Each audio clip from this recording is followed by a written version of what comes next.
Welcome to my channel. ఈరోజు మేము చేయబోయే రెసిపీ వంకాయల చట్నీ. అందుకు కావాల్సిన పదార్థాలు వంకాయలు, టమోటాలు, పొట్టిమిరపకాయలు, చింతపండు, ఉప్పు, నూనె, ఎర్రగడ్డలు, జీలకర్ర.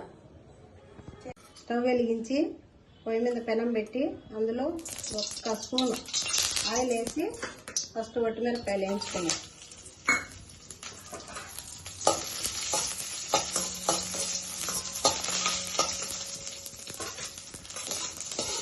పొట్టిమిరపకాయలు వేగిపోయినాయి. అందులోనే కొద్దిగా జీలకర్ర వేద్దాం. జీలకర్ర కూడా వేగిపోయింది.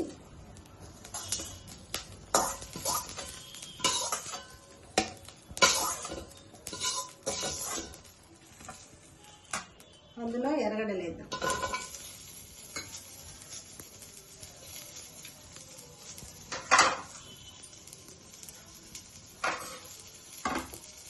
ఎర్రగడ్డలో 1 స్పూన్ ఆయిల్ వేద్దాం.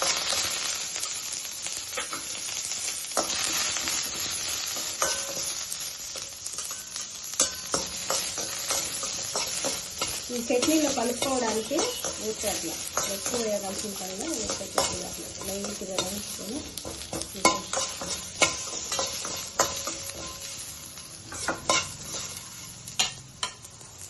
ఏమి ఎక్కువ వేయాల్సిన అవసరం లేదు, లైట్గా వేస్తే సరిపోతాయి.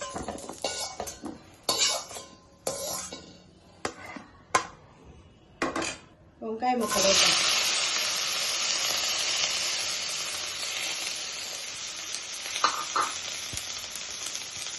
వంకాయల ముక్కలు వేసే అర్ధ స్పూన్ ఆయిల్ వేసి కొద్దిగా 2 రాళ్ళు ఉప్పు వేద్దాం.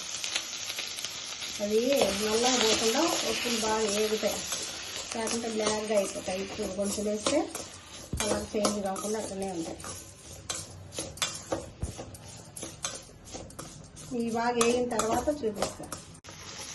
వంకాయలు ఇట్లా మెత్తగా వేగిపోయిన తర్వాత ఇవి బౌల్లోకి తీసుకుందాం. మళ్ళీ టమాటాలు వేయించుకుందాం. వంకాయలు వేగిపోయినాయి కదా, టమాటాలు వేద్దాం. అందులోనే టమాటాలు వేసి 2 రాళ్ళు ఉప్పు, 1 అర్ధ స్పూన్ ఆయిల్ వేద్దాం. తొందరగా మగ్గిపోతాయి. చూడండి, కొత్తగా ఆయిల్ వేసింది.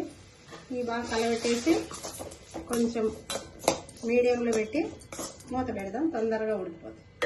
టమాటాలు బాగా ఫ్రై అయిపోయినాయి. స్టవ్ ఆఫ్ చేసేసి ఈ టమాటాలు కొద్దిగా చల్లగా అయినాక చట్నీ కొట్టుకుందాం. చట్నీ కొట్టిన తర్వాత చట్నీ చూపిస్తా. వంకాయలు అన్నీ ఏం చేసినా ఇప్పుడు చట్నీ కొట్టే విధానం చూపిస్తా. ఫస్ట్ పొట్టిమిరపకాయలు, జీలకర్ర,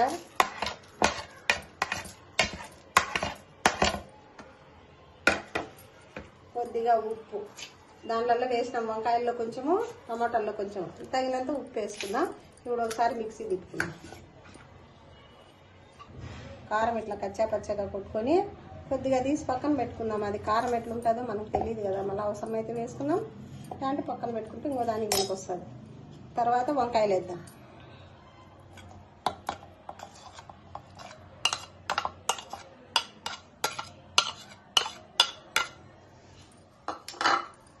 టమాటాలు కూడా వేసేద్దాం.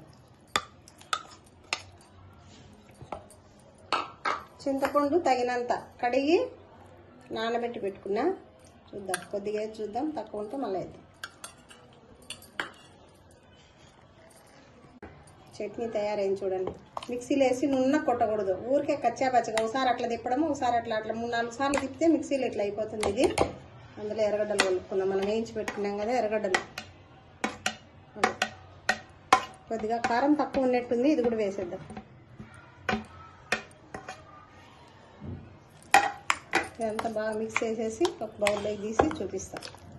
ఎర్రగడ్డలు వేసి మిక్స్ చేద్దాం బాగా. అవి మళ్ళీ మిక్సీ తిప్పడం అవసరం లేదు, ఊరికే స్పూన్తో కలబెట్టడమే. చూడండి, వంకాయల చట్నీ ఇలా రెడీ అయింది.